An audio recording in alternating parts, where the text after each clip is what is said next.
So the Texas Chainsaw Massacre game is an upcoming game by the company Gun, or they're better known as Gun Interactive or Gun Media. Now, I was excited because 100,000 people got access to a beta code, and I got access, and I was one of those people. I was very excited. Before we're talking about Gun, no, I'm not talking about this gun. Wait, it's an old Western for the PS2 and GameCube? Yo, I kind of want to play this. Anyways, no, I'm talking about this gun, Gun Interactive. They are well known for making some of the best horror games, which is like a killer versus survivors or whatever. Notably, Predator Hunting Grounds, which didn't do so well, but you definitely probably know this one, the Friday the 13th game. But now they've stepped into another horror icon, Leatherface in the Texas Chainsaw Massacre, where instead of being like, say Dead by Daylight, where it's 1 versus 4, or Friday the 13th, where it's 1 versus up to 8, because, one person come back as Tommy Jarvis, whatever. I've never really played Predator Hunting Grounds. Not sure how that works, but whatever. However that works, it is now 4 victims, as they're called, versus the 3 family. Yes, 3 killers, 3 family, which is Leatherface, the hitchhiker, and the cook. And I gotta say, for the small amount of time I played about 6 hours over the course of a day, which honestly is a lot of time. It was a lot of fun. So that's what this video is about. And I just want to say, this is hashtag not sponsored. I just had a lot of fun playing this game, and I thought I'd make a video on it. So let's dive into some of the stuff that's in there, and then I'll dive into the 2 clips I brought over from my footage on my computer to my PlayStation, which is kind of cool. I didn't know you could do this, that you can bring clips over to your PlayStation to edit, because I don't use my laptop to edit or computer or whatever. I use my PlayStation. Without further ado, let's get into some of the screenshots first. So every screen will scream at you that it's an early access, so all the visuals might not be final. Fair enough. So first you have the title screen, where you can pick the victims, family, or right into a quick match to jump in. There's tutorials. Then when you're loading, there's some tips and whatever to help you out. Then you get to pick, you don't get to pick, I didn't get to pick, but you just get given a random survivor with a random skill, or a random family member with a random skill and whatever. And we'll go through what all they do later on. Then as you slowly load in, it'll tell you your objectives. So these are the family objectives that I got. Then it'll show a little cinematic of Leatherface hanging a lady on a hook. Kind of funny. And then you wake up, hunt up yourself upside down. And the killers or family will just spawn in a certain place. Cook in the building, Leatherface in the basement, and the hitchhiker outside. You then, as a victim, are tasked to, escape through the basement, sneaking your way around, whatever. And then you might come across some of the few items that were in the beta, which are bone scraps to fight back against the family, stab them like a little knife, or maybe a lock-picking tool to, unlock doors and certain things like that. There's also healing items as well to heal your health up.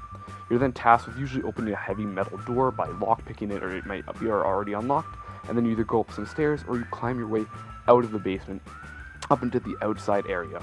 In this instance, this screenshot is the slaughterhouse map that I was able to play. From there, you might get killed. If you do, these are some of the hilarious screenshots. If Leatherface gets you, or if the cook gets you, it goes into a little cinematic if you do die.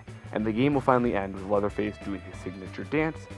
That's really a very quick, shortened version, so let's go into the actual game itself. In the 2 games I got as family, I got both Leatherface each time, which is cool. He spawns in the basement, you have to rev up this chainsaw to do some good damage to actually start using it. And if you rev it up after this, you have a little rev chainsaw action, you can keep revving it, you can get a 1-hit kill, but it's very hard to do. Then I went and collected blood, because you give blood to Grandpa, a little bit more on that later on.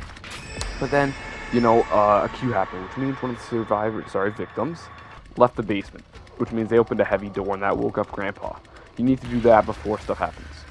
But when he does this scream, as you heard, if people are moving, then it'll show where the victims are, and that'll allow me to find someone, and I can chase.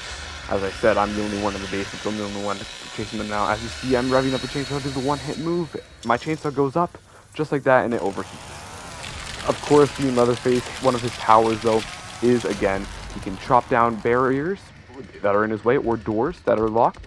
And again, he can do the 1-hit kill. As you saw the chainsaw go all the way up. As it revs like that, if you hit someone, it's an instant kill. The cook is able to hear people really close to him through walls, and he can put locks on the door. He's also the slowest. And then there's the hitchhiker, who could put little traps down, little snares down. He can crawl through little squeeze places, and he's actually the fastest. But he also does the least amount of damage.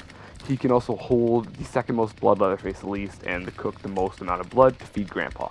At this point, I was like, okay, you know what, let's just get out of this basement, because there's no one else down here. So I quickly locked the door behind me in case someone is still down here. and I give chase to her again. Another cool power that Leatherface has is if someone's going through a little squeeze hole there, I can thrust the chainsaw through it, but I didn't hit her. So I decided to go the long way and got myself stuck, but you saw the hitchhiker went ahead and squeezed through. As with Grandpa as well, you can actually attack him if you're a victim to slow his blood down. Another cool power is the chainsaw, or any of them.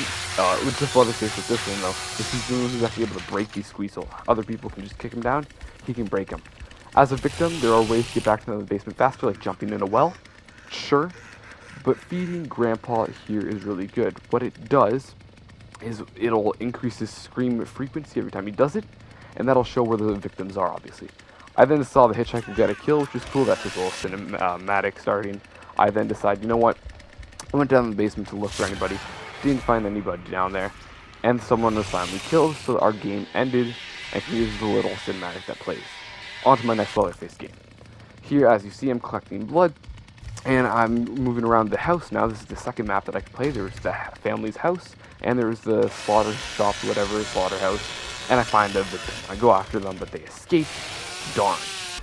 As I'm looking around, I realize, oh, wow, everybody escaped. So the game really ended. I didn't get a kill with Leatherface, which really sucked. I really wanted to show you guys a kill. But now, onto the victim side of things. At the bottom, I just want to note, too, the two maps, as I mentioned, was the family's house and then the slaughterhouse. And it says slaughterhouse-day. That's because my guess is I believe the actual normal house is only in the evening or dawn or whatever it said, and this is only day. But that was all it was in the beta. I'm pretty sure it's going to be like nighttime modes and daytime modes, evening modes. I'm going to assume it would be really cool. You also notice I didn't really get a lot of footage of the killers because I played the victim, or sorry, of the family. I played the victims a lot more because I actually found them to be more fun somehow, even if you're playing Leatherface. But yeah, this is actually probably my best game. I had 2 clips, but this is the one I moved over. So here we are as the victim. I forgot to show as the family, but as I said, there's little missions or to show what you have to do, your objectives. So here's the victims, you know, escape, find the tools, unlock the exits, and then, you know, escape the family. Same thing, get blood from the grandpa, whatever. Those were the family's ones. So you start off trying to not make noise when you escape. You see my teammates making a lot of noise. That's what that red noise thing is. But as I said, you're hanging upside down. You break yourself down, and we made a lot of noise in the process, so that gives away where we are. It kind of shows Leatherface you down in the basement where we are. I forgot to mention Cook spawns in the main building. Hitchhiker outside. Anyways, I collected a lock-picking tool and then a bone knife because I figured it might be useful. In that time, I forgot to show the footage. I unlocked one of the metal doors but ran off because this little effect plays when one of the families nearby. He was chasing the girl. The girl led hitchhiker right to me. He came back and eventually he started, knife me, which makes me lower my health. But I eventually, with the bone knife, I switched to it and I won the fight. You know, I made sure to spam, and you have to do a little fight there, and it's a close encounter, and I won it. So it ends, and I was able to run away. So after this, I ran to the door that I unlocked, but the hitchhiker, being super fast, was still on me. At this point, I learned you can sprint by pressing the space bar. I didn't know that. And that's your little heart there at the bottom right. There's a stamina bar. I don't know what the heart actually does. The stamina bar is the one at the foot and the little individual slots, and then there's the health bar. The stamina bar, those little, if you press the space bar to sprint, you instantly lose one of those little square, but you do a giant dash forward, which is awesome. As well, the health, I slowly go down until I can get a healing item, which I do eventually, because I'm bleeding after being knifed, obviously. But yeah, eventually I then grab another bone knife just to make sure I'm safe, and then I heal up and grab another tool. Because I'm actually at one of the exits, I had escaped the family. Most of my teammates were either dead or had escaped, so what I had to do to get actually out of the exit was I have to turn off this battery to electrocute the gate. Once I'm done doing that, I then have to lockpick my way out of one of the exits, whether a gate or a metal door or something. I open the door and you just run. You book it out. I forgot to use sprint, but yeah, there's a little escape animation for this character, Sonny. I have no idea what his power does. Every single victim has their own power. I genuinely don't know what they do because I kept getting Sonny's over and over again, but that was kind of funny. But before the end here, I also forgot to mention this game has no NDA, so that's why I was allowed to post this video.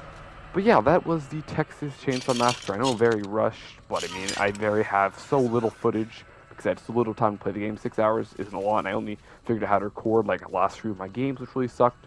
And I didn't learn a lot, but I still absolutely think this game is going to be a great time with friends, whatever. It's going to be a good blast. Hope you guys enjoyed nonetheless, though. Maybe leave a like, maybe leave a nice comment down below, maybe hit that subscribe button, hit the little bell. See you guys next time in the future when this game actually comes out of the beta. Bye, guys.